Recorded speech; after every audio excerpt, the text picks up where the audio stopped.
Thank you for joining us today at the ASCE Texas Section webinar. The webinar today is about ground penetrating radar. I would like to thank the branches for hosting viewing sites across Texas. As the State Association for Civil Engineers, we're happy to provide this service to the engineering community. If you're not an ASCE member or a section member, I invite you to become a member so that you can benefit from being a part of this professional association and the gratifying and meaningful volunteer opportunities it offers. And I say that from personal experience. I would also like to thank the Texas Utility Engineering and Surveying Institute for their support in providing a speaker for today's session.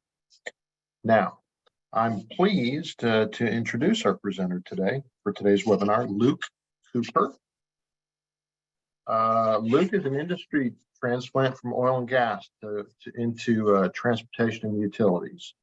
He's worked in seismic signal processing for 11 years and applied these skills to advance ground penetrating radar for 5 years at Utility Mapping Services and Lena T. Ramey and Associates, his current company.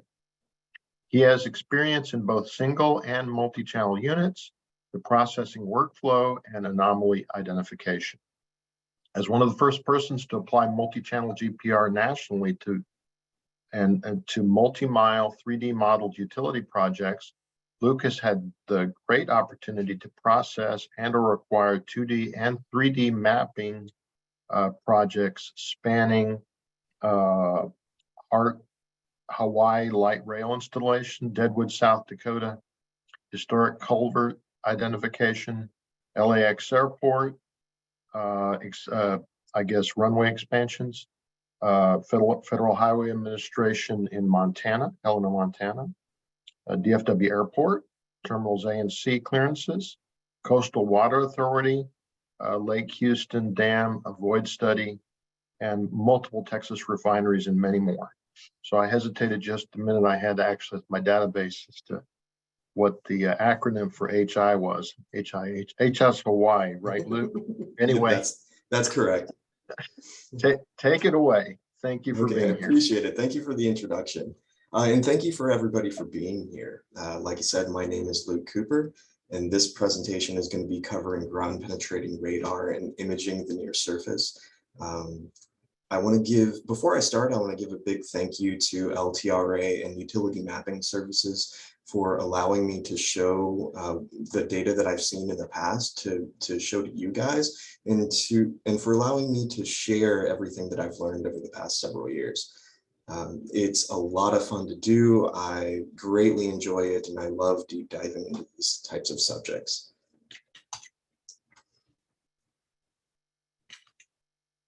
Okay, so we're going to be going into a lot of different topics in this one, and I'm going to be hitting high points extremely quickly.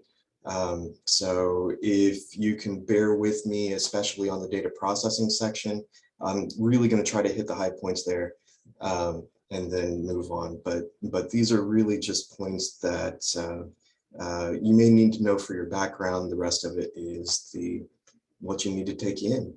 First, we're going to go through my background and relevant experience in cooperation with ground penetrating radar. What is GPR and where is it used? How does it work? Some tidbits that you need to know about survey acquisition and the different types of instruments that may be using. That data processing part of it, it's not as simple as running it over the ground and just picking things on your instrument. What are the advantages and the considerations that you need to keep in mind regarding the amount of effort that you're going to expend, and some past project examples, including that leak detection study, the void study at Coastal Water Authority, the Lake Houston Dam, the culvert identification in the historic culvert identification in Deadwood, South Dakota, and that Shark 2 study in Billings, Montana. Now, I was a seismic processor for over 10 years with Schlumberger, and we were imaging using seismic areas in the Gulf of Mexico. where if you can get a sense of scale here, this is the tip of Louisiana and this is the greater Houston area. So each one of these projects is about the size of the greater Houston area to give you a sense of scale on the amount of data that we were dealing with and the amount of effort that we were going through. I was able to see many different iterations of technology improvements, including some of the first 3D wave equation migrations, an introduction of wide azimuth, which was a higher density amount of data, going into reprocessing all of this using new Q technology, which was a whole suite of technology solutions, reprocessing those areas yet again using new revolving acquisition techniques to get better illumination under salt domes. And then going through these processes again to combine and repackage all of these surveys with technologies including full waveform inversion. Now, full waveform inversion is a ray tracing technique, and you may have heard of this used with things for light detection and reflection in regards to CGI, and the new graphics cards from NVIDIA is using this new technology as well. I was fortunate enough to be able to work with the developers and the researchers at Schlumberger to apply these technologies in a production environment.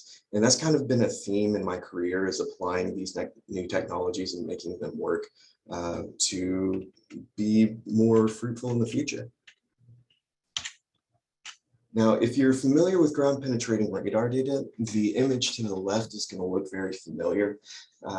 In seismic, in the deep water Gulf, we were taking sources and receivers at the top of the water, and we were imaging and interpreting the water bottom, the soil layering, the top and the bottom of giant salt domes under the surface, and even all the way down to the Luan Salt. This could be down to 10 kilometers of depth under the top of the water.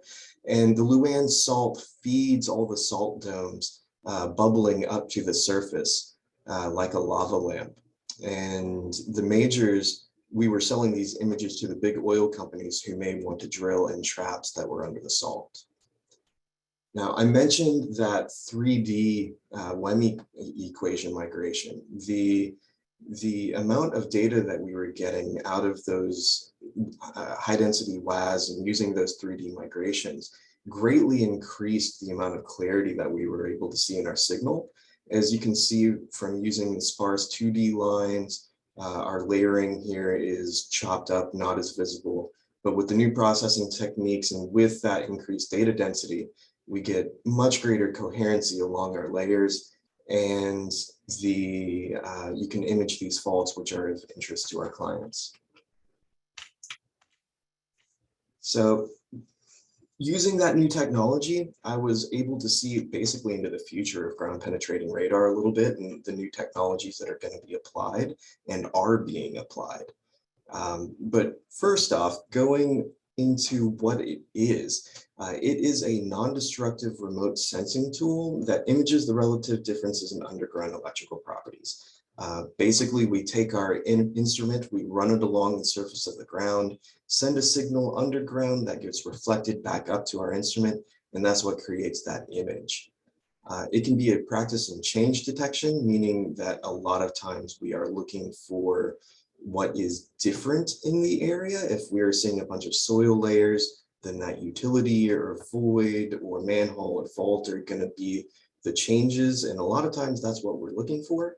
And it is a tool in the toolbox, meaning that if you are looking for unknowns, if you're looking for depths, if you're looking for verification of what you think is underground, it is a good tool to use. Where you don't necessarily have to hook up to anything. But if you have conductive utilities that you can directly hook up to with a pipe and cable locator, and all you need is a surface location, then maybe a pipe and cable locator is going to be what you need to cheaply and efficiently do what you need to do. Typically, GPR can go to 10 meters in ideal conditions. This is not the case in Texas. The worst signal penetration that I've seen is 1 to 2 feet in saturated clay soils. Typically, I can see 2 to 4 feet where a lot of the utilities are, and you can get a lot of benefit out of those depths. The best that I've seen is surprisingly at a Houston ship channel where I was able to see a utility at 6 to 7 feet.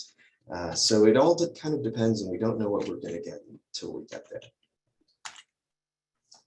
Now, thanks to GSSI for this depiction of different disciplines and industries where GPR is used. If on the archaeology side, if you are interested in burial sites, or if you have a Native American site that is next to your construction survey, you may want to outline and map the edges of those to see how they may impact your survey. If you see the shows on the History Channel, you may be familiar and have seen castle wall remnants, castle tombs, vaults of the pyramids, and that kind of thing. And sometimes I look at the data on those and I kind of wonder how they're interpreting what they're interpreting. But yeah, it's very entertaining, and I'd like to be a part of those a bit.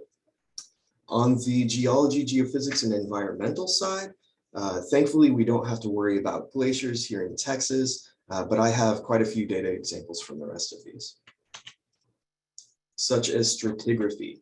If you are interested in the layering of what is underground, then this could be of interest to you, such as this layer right here that I'm seeing underground in this profile slice.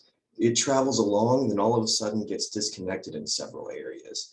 Well, these are areas that could be analogous to trenches where somebody has disturbed the soil and placed something into it and would require further investigation.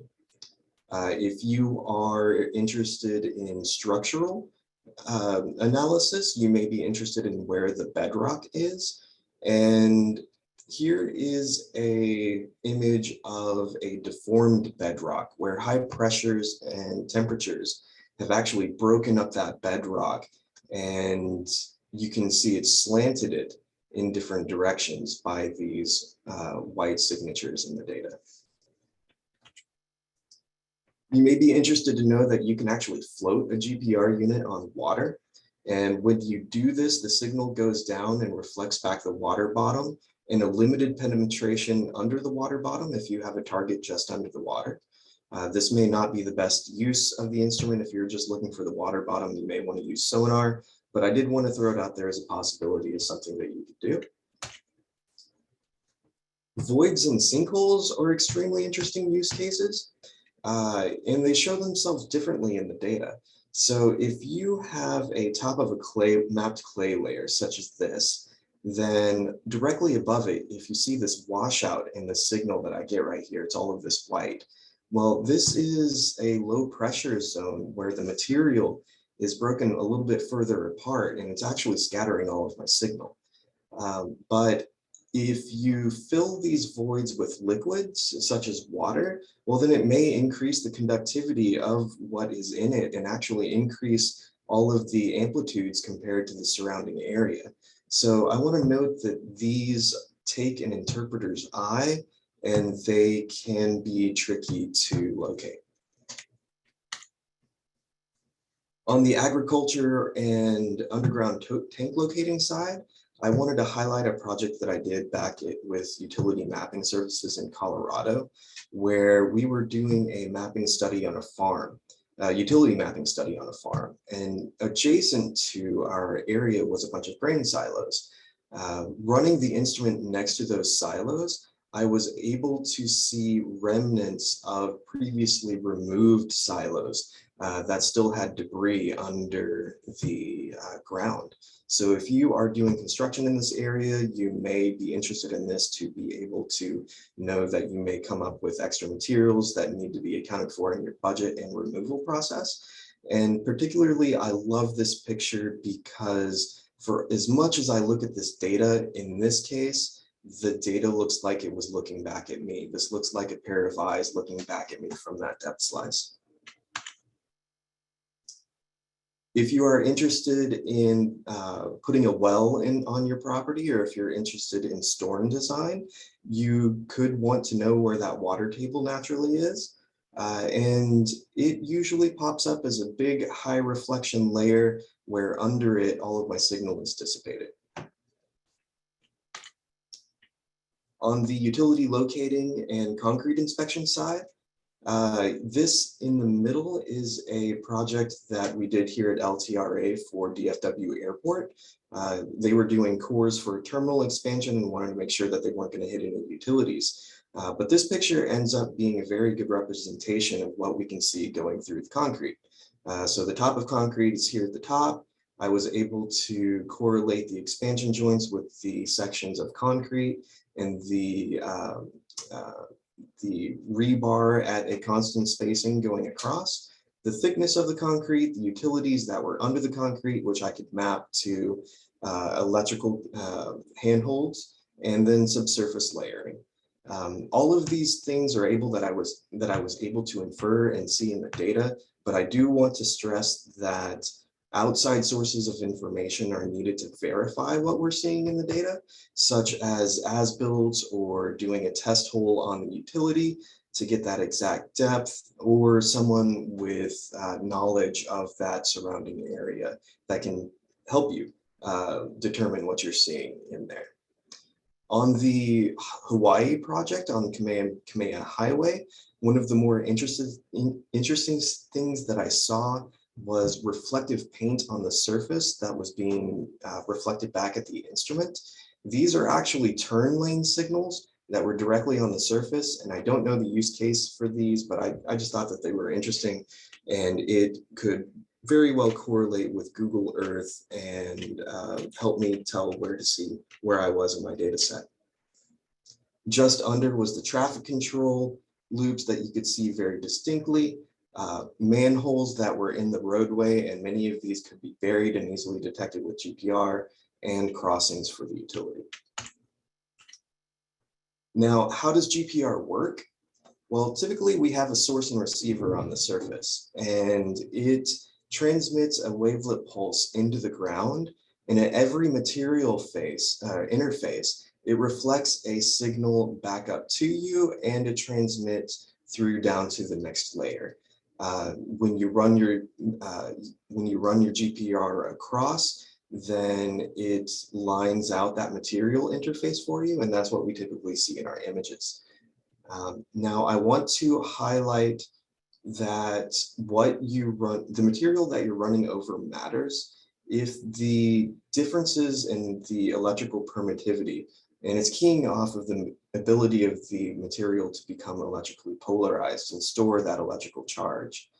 If the relative differences from your soil to your conductive rebar in this case is going to reflect most of your signal back to you and give you a nice big positive peak.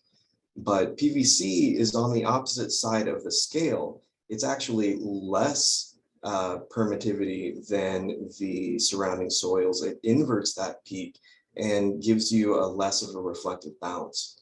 But if you fill that PVC with water, then you return back to that positive side of the scale to give you that big positive wavelet, but it may not be as reflective as that rebar that you're going over.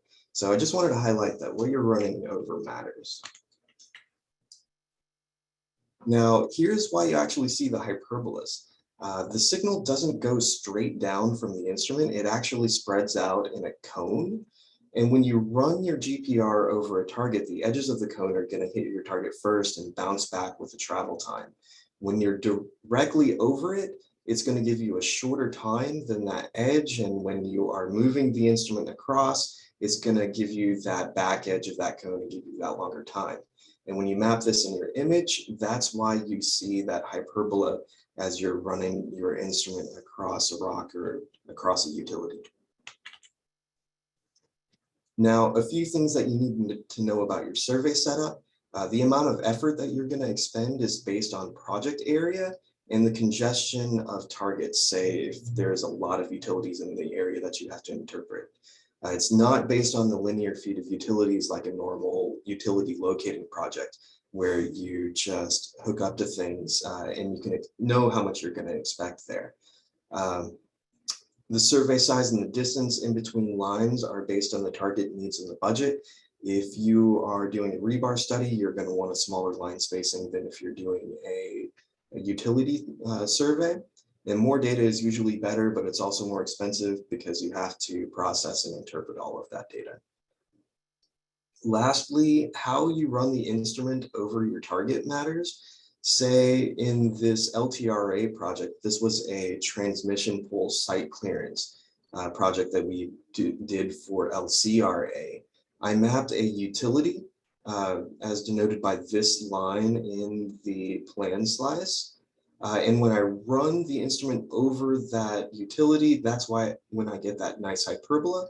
But if I run along the utility, then I may be on one side or the other, and I may not see it in my data, or I could be reflecting directly over the top of it, and it may hide itself in the soil layering that's surrounding it.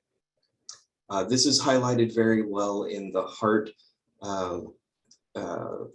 project that I did back with utility mapping services, where in this 3D view, in this cross view section, I was able to see the hyperbola and the on and off, and in the profile section, I'm able to trace out the top of that utility until it starts diving. Now, how are you going to acquire this data? What are you going to use to propel your instrument? On 2D antennas, you can push them and get your steps in. You can hook them up to a Kawasaki mule and pull them and save the manual labor. There are instruments with self-propelled mowers that you can press a button and it will propel itself. And there is a new push, especially in an unexploded ordnance, which I did a test study for in Saudi Arabia for this.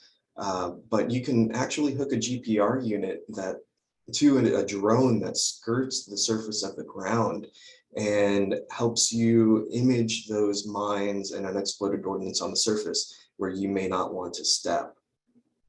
New recording techniques have made some headway over the past couple of years, and there's a new technology with some newer instruments that can let you record up to 60 miles an hour.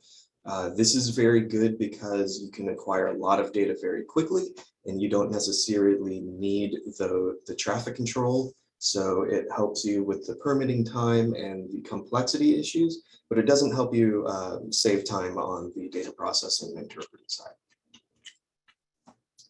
Now, what type of instrument are you going to use? For the concrete scanners, the very shallow stuff, you typically can have handheld units or very small push units where you're working in tight spaces, trying to get those rebar spacings and the conduits that may be running through it, and even the bridge supports. Are you going to use the single channel GPR, which is typically used for utilities and voids and the stratigraphic mapping? Or are you going to use one of the bigger multi-channel units that you can pull behind a car or push? For reference, these are about the size of sidewalks, so tight spaces could be a problem with these. But you can get high density data very quickly with these to minimize and make the interpretation more coherent, make it make more sense for you. There is a higher cost of entry for these instruments though, so just be wary of that. They're new and there is definitely a high cost of entry. Now on the data processing side, I wanted to quickly walk you through what typically happens from the raw data to your final pickable data where you're interpreting your subsurface structures and your utilities, which are denoted by these hyperbolas. Typically, this will include the navigation corrections, the signal to noise improvements, and after that, the interpretation. Here, I'm going to focus in on those signal to noise improvements. First off is the time zero correction. Typically, recorders or GPR units, they start recording a little bit early and we have to shift our time back to zero where that first pulse is. Next up is the wobble removal. This wavelet can shift off its axis more into the positive or negative sections. So this is shifting the average amplitudes back to that axis and correct that drift. Next up, we correct for our gains. We are losing energy with depth with ground penetrating radar, and this is typically due to spherical divergence or the loss of signal with depth based on that cone. So remember, this is a cone of energy going down, and the deeper that you go, the larger the curvature that you're going to be dispersing that energy through. So that's the loss of signal there. Also, in the materials that you're going through can also reflect that signal to where it reflects not back to your instrument. So you could be losing signal there as well. And this is correcting for those amplitude deficiencies, both in the wavelet traced as depicted there and in the line data itself right here to where you can see those hyperbolas again. You can also frequency filter your data to tailor it down to your target by filtering the low frequencies or the high frequencies to that nice mid-range where you just want to image. This is an example of a high cut frequency filter where you can see all of the white noise in the background is being filtered out. All of that white snow in the background is leaving, but this has gone way too far, and we are hitting a lot of our primaries here in our real data that we would want to keep. I just exaggerated it for effect here.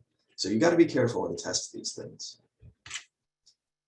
Now, if you're in conductive soils, the soils can reflect banding energy back at you. So that's what this horizontal banding is, and you can run a filter to remove those specifically, but you have to be careful because it'll hit the tops of your hyperbolas and even your sediment layering and maybe even introduce artifacts. So you got to be careful again and test these things. The migration takes those hyperbolas that we're seeing and it actually collapses them down into points. So instead of imaging things from the edges of the cone, it moves the data so you're actually looking at it as if it was on top of it and in the right position in the real world. There was a lot of money and effort and technology expended back at Schlumberger on these processes. And this is something that is going to be improved on in the future, I'm sure. Another thing that was useful was the Hilbert transform. Since we have positive and negative lobes on the data that we're receiving, if we take the absolute value of it and we take those negatives and then flip them around, then we get that amplitude, positive amplitude envelope, which can be useful to image in your data. This will correspond to the most conductive and the highest bright spots that you would see in your data amplitude wise. It's good for like rebar studies and conductive things, but like I was saying with PVC, it may be a lower amplitude, so you have to be careful what you're looking at here as well. Now, because we are hitting our targets at different angles and different times, we can estimate a velocity based on the shape of the hyperbola. And with that velocity, we can convert our times over to estimated depths. This is one of the main ways that we get the depths to put in the report and verify using outside sources to make those 3D models. But I wanted to note that this velocity may change along your survey. If you are in a concrete section versus a grass section, it's going to give you a different velocity and it'll have to be remeasured.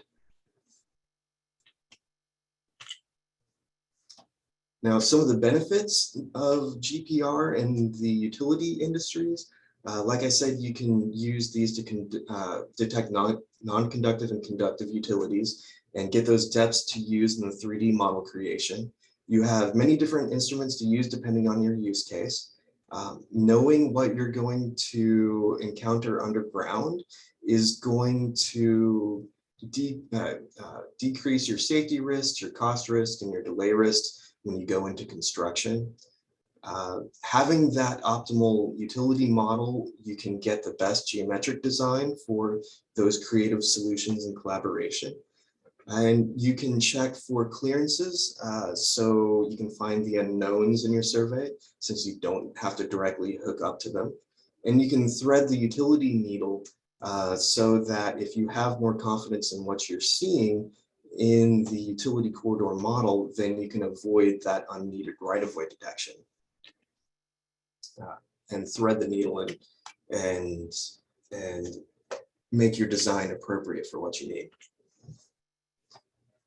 On some considerations that you need to keep in mind is to set your project expectations. The interpretation is going to be subjective by the interpreter and by the experience of the interpreter. It's going to require outside evidence to correlate what you're seeing in the image versus what is actually down there. You have that different instruments depending on the use cases, so you're going to have to select the right instruments and with the right frequencies, and I have a frequency table coming up. Your target illumination, how far you're going to penetrate down, is going to depend on soil conditions, like is sandy or rocks or wet soil, is it conductive soil? And your survey size versus your cost. You're going to want to tailor these to your target and the area to make sure you are spending what you need. And all of these help to create the 3D model from that 2D model. This is a top view of a utility study where below this we have incorporated those depths into a 3D model which is possible in such as open roads, which is becoming more possible now, and identifying those conflicts of where proposed utilities could be crossing existing structures, or that design is crossing the existing utilities you find. Now, this is a table that shows you the depth ranges that you can expect with the different frequencies on an instrument. If you're doing a concrete study, rebar, you're going to be in that 1,000 to 2,600 megahertz range. If you're doing utilities, you're going to be in the 200 to 900 range. And if you're doing geologic profiling, you're going to be in that 100 to 200 range or even less. For reference, in seismic, we were in the 1 to 100 hertz range, to just let you know the differences in between the two. There are maps online that will show you the suitability for GPR in the native surrounding soils. In Florida, it's very sandy. It's very conducive to GPR, very green. But in Texas, it's a lot more variable. There's a lot of areas with low to very low, moderate, depending on the area that you're in. And if you blow up the city of Houston, the north side of Houston is actually fairly conducive to GPR, whereas the south side, you may have a bit of trouble getting into those conductive soils.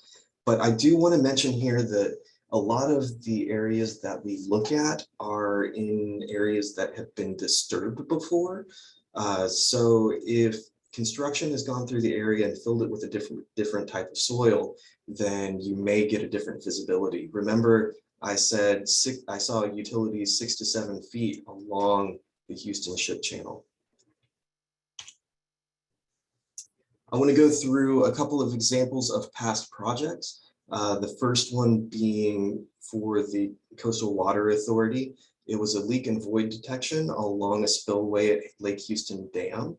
I was fortunate enough to be able to travel along the spillway and see where the leaks were coming out the backside steps, and then correlate where these were coming out in the data and in the segments of concrete.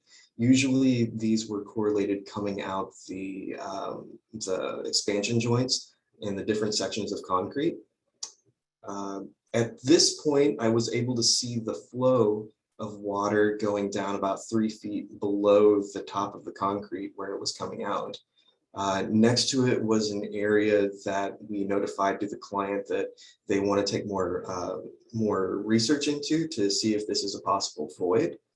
And then talking with the engineer, areas such as this could correlate to past void remediation where they had filled these voids, and this is actual slanted previous fill that had filled there previously, and it could be saturated with water now, which is why it's reflecting more back at me right now. The next one I wanted to highlight was that Custer Avenue Shark 2 study. This was studying new techniques such as ground penetrating radar and time domain electromagnetics. And it was one of the first 3D modeling efforts that I did with a multi-channel GPR unit. This was a section of road that was a ½ mile across, and the amount of coverage you can see in the amount of white that I see here in the data. This was quite a bit of data. It took a little over a week to just acquire this behind a Kawasaki mule, and it took about 3 weeks to interpret and data process. I'm very proud of this one. It was an extremely illuminating and fun project.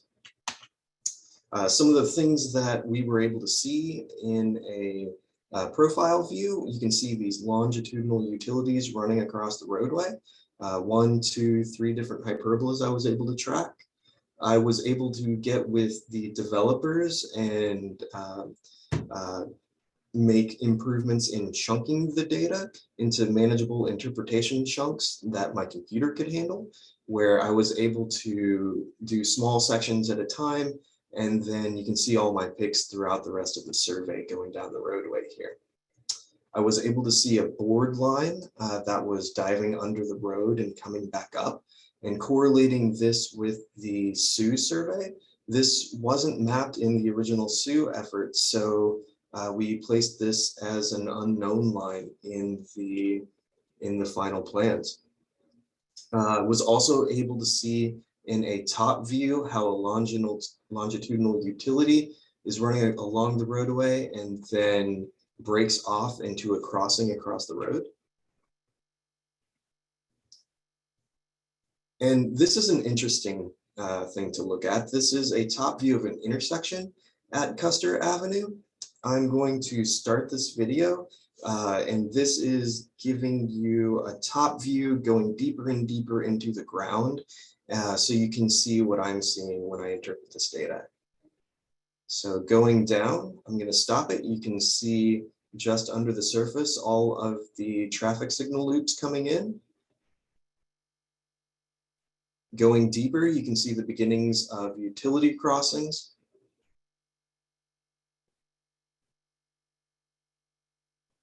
Going deeper still, let's let that run one more time.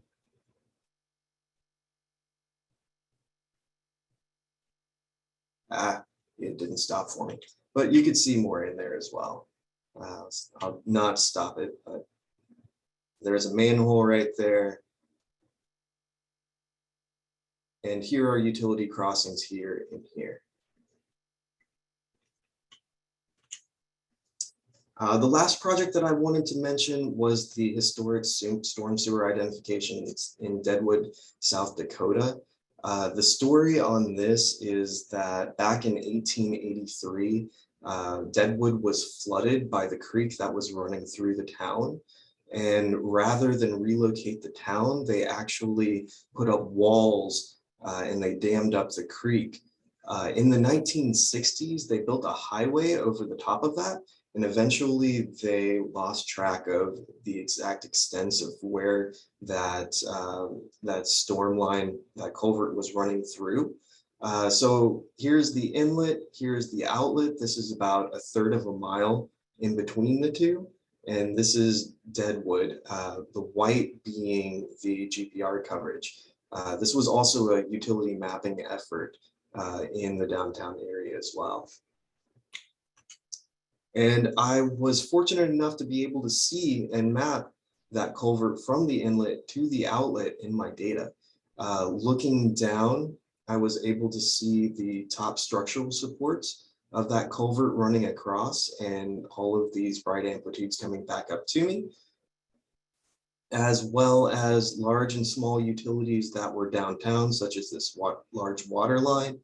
And of interest to me was this intersection of roadways where I can see the rebar of this roadway combining with the rebar of the merging roadway.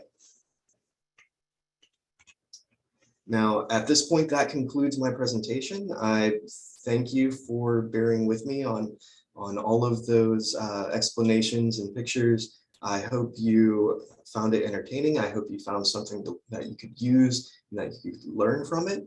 I now open it up to any questions, or if you want to contact me after the presentation, my email address is at the bottom. Great. Thank you so much, Luke. Fantastic presentation. You know, from my perspective, it probably generated more questions than answered, since I've only dabbled in using GPR over my career as an environmental engineer. Excuse me. We have a couple of good questions right now up on the board. Here's a combo question from a viewer. Hello, sir. A couple of questions. What is the effect of the salty underground for GPR testing? And his second question, why is the GPR testing not good in some areas like Kansas? Now, I'm not sure why he's throwing an entire state under the bus, but go ahead. Well, okay, so on the first question, the salty water is going to increase your conductivity. So it's going to act like those high conductive soil layers, and you're not going to be able to penetrate any signal down into it. So that's probably the reason why, is the salt makes it more conductive. Okay. What about the Kansas question? Oh, the Kansas question. I don't know much about the geology of Kansas, I'm going to be honest, but since it's a lot of farmland, I suspect that they may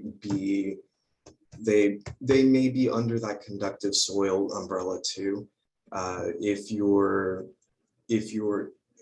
the soil is more compact, and if you have iron in those soils, then it's gonna conduct those signals across it rather than down. Okay. Excuse me. From Elena, how do you deal with variations in speed of movements of the instrument? This is a great question, by the way, because I have this question too. So does slow, fast kind of walking, for example, somehow affect either the quality of the result of the processing? What about that? Okay, so that's a great question. Okay, so as far as the transmission of the signal going down and back, no, because the signal time, the travel times that we're dealing with GPR is on a nanosecond scale. The velocities that we're estimating are based on those hyperbolas are meters per nanosecond. The issue is with the recording techniques. So most instruments, the type of recording that they're doing to sample the data, you can only go to a walking speed to actually record it effectively. And typically we're doing a streaming GPS along with that to get the positioning for it. But like I said, there's been advancements in the recording techniques that have allowed you to go much faster and record more data per the amount of time that you're running the instrument. I hope that answers the question. So if I'm out in the field with my GPR contractor, is there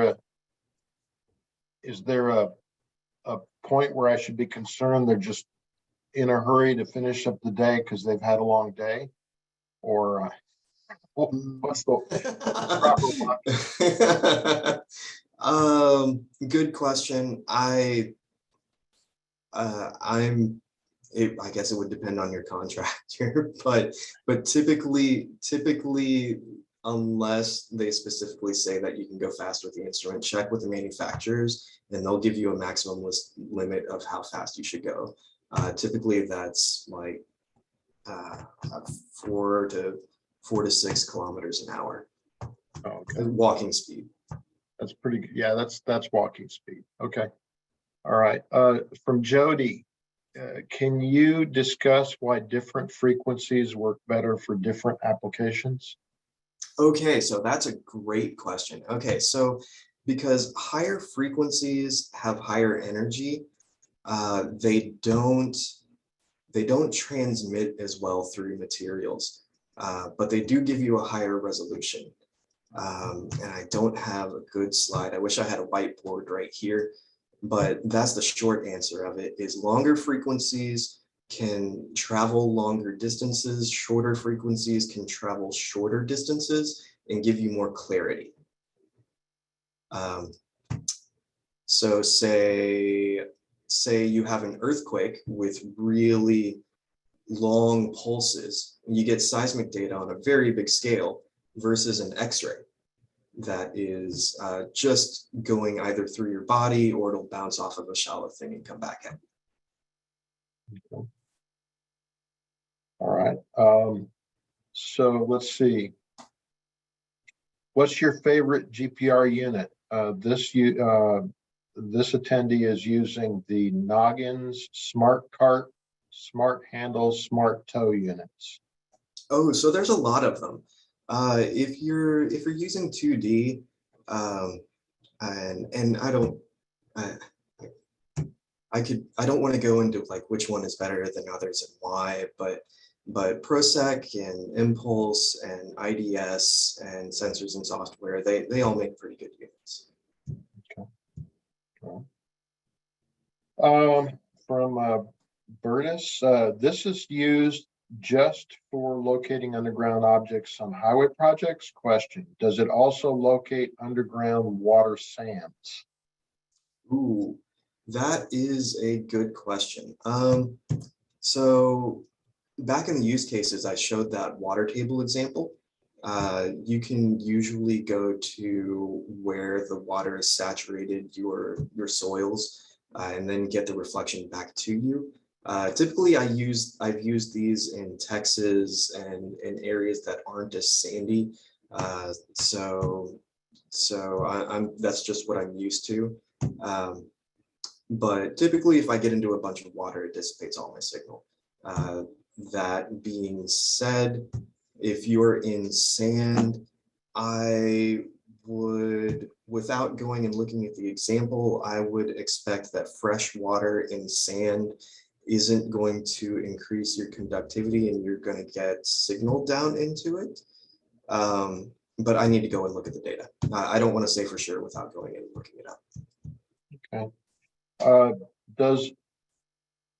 Does GPR have grade level confidence similar to that of ASCE 38-22? For instance, that is grade A, grade B, grade C for subsurface utility engineering level study? Okay, so that is a good question. Right now, because it is, unless we paint our anomaly. Okay, so two different answers to that. If we're in the field and we go and we see an anomaly on our instrument and we paint it out and those edges can be survey marked survey grade, then I would suggest that those would be QLB, please. And I would suggest that those would be QLB because they're survey grade from a geophysical instrument. You would have to correlate them with outside inferences to be able to tell exactly what they are. So they would be an unknown until you had confirmation outside of that. But typically we are streaming GPS with the GPR units, and that doesn't have that pinpoint GPS accuracy. And so typically right now we've been putting them as QLD. And then saying it came from the GPR unit. All right, a couple more questions here. We have a few minutes still. So Uh, oh, Jody says, great answer on the frequencies question. I agree. That's not a question, but thank you, Jody. So from Juan Vasquez, what is the average time for analysis after field data is collected? So that's a very good question as well. And I can't give you an exact answer because there's a lot of variables for that, such as the survey size and the congestion and how much we're actually going to be seeing and interpreting in the data. There were rules of thumb for the 2D instruments that were 2 to 4 times the acquisition speed. So if you spent a week on acquisition, it would be, or a day on acquisition, it would be like 2 to 4 days on the processing and interpretation side. But because of the variability in the instruments and the fact that the new instruments, you can get a lot of data very quickly, it kind of throws those ratios.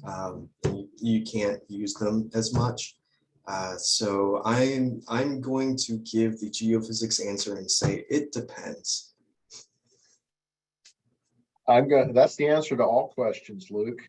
At least that's what my daughter's mentor professor at UNT tells her. So I'm going to give you a non GPR expert answer to that. If you're out in the sun on a hot day and the GPR operator calls you over to look at the screen, it's like looking at clouds. If you stare at it long enough, it looks like a bunny rabbit. Yeah, and that's why I love that one picture of the eyes. Yeah, that's exactly why I love the pictures of those grain silos and those eyes looking back at me from the data. I loved that one. Yeah, that's a good one too. All right, so I think we're done with questions. I had my own because we have a minute. Oh no, we don't. We got one more. This is just a joke question. Joseph Murphy says, "Are you in the witness protection program?" Is that because of my dark silhouette? That's a dramatic effect for the presentation to help keep people interested. And we'll say it's that. We'll say it's that. And I don't have one of those fancy ring lights in front of me. We talked about this before we started, right? Yeah. No, and we all yeah, well, I can appreciate the question. Now, I just because let's see if there's any others trickling in. One more. Can GPR be used to detect underground ice? Oh, so underground ice. That is a good question. I haven't had to, so I can't give direct experience to it. But in glaciology, I know that the signals can travel through the ice and give you the cracks, and you can look for structural deficiencies and voids. And then you can travel the GPR unit on top of ice and actually get into the subsurface as well. There's lots of examples of glaciology and people towing GPR units in snow. As far as underground ice and frozen ground, yeah, I would expect that you could get signal there too. Mm-hmm. Well, no, I take that back. No, I say that incorrectly. Frozen ground, yes. If it turns to liquid, then I think that it increases that conductivity. So. Yeah, now I think we're pretty much at the end, except since I'm the king of this webinar, I get to ask a question. Let's go back down to earth here. On your statement that in terms of utility work, that 2 to 3 foot depth that you mentioned is useful. I suppose it's true that a lot of utilities are buried in that interval, but again, storm utilities could be deeper. Some of these bigger gas lines could be deeper. And speaking for somebody that hasn't had a great deal of success using the technology, as it being something that told me anything I didn't already know, and occasionally incorrectly told me something that was there when it wasn't. The use of utility identification of GPR at this interval. I mean, yeah, at what point is it cost effective and needed to use, as opposed to, standard, utility clearance mapping, available data? Okay, so that's actually another presentation, and it goes into what tool is useful for each case. Going back to your 2 to 4 foot thing, that's where most of the electrics and comms and the shallow gas lines are. But even if I can't see things that are deeper, a lot of times I can see the edges if they trenched it in, so I can see an indication that there is something there. But like you said, it may not image that deeper thing that you're looking for, in which case you may want to look for a different instrument, such as like time domain electromagnetics, those RD sweeps, other instruments that may be able to get what you need. I think what you're saying is you need to be talking to somebody that has more than one tool in the toolbox so that they can recommend a technology that's going to work. Exactly. That's safe to say, isn't it? Very safe to say. And if anybody says that one of these instruments is the panacea, it'll solve all of your problems, be a bit skeptical of that, because each one of them, in my opinion, has their use case. Unless they're talking about their financial level, ledger problems, then it does also solve problems, right? Exactly. All right. Well, Luke, I think we're right on schedule here. If you have another presentation you mentioned, we can talk about that. A part 2 of this. I do have. Well, I have another minute to go on my time budget. There's one more question that popped in from Bertus. How much would it cost to determine how deep to dig a well on my property? Okay, I hate to say this, but that's not my expertise. Typically, I've been looking for mapping utilities and more shallow service items. There are GPR companies that have been looking for the deeper water tables and the geologic layering a little bit more than I have. I can delve into it a bit with you, but I'm not going to be able to give you a cost right here. We can, if you want to email me, then maybe I can look at your specific situation. And that is along my expertise a little bit, Luke, and I'd say that would be appropriate, but also local geologists and water well drillers can tell you a lot about how deep you may need to go dig your well on your property. So there's more standard approaches too, but that's all the time we have for questions. I want to let's see. I want to thank you, Luke, again for participating in today's ASCE Texas section technical webinar. I'd also like to thank the UESI chapter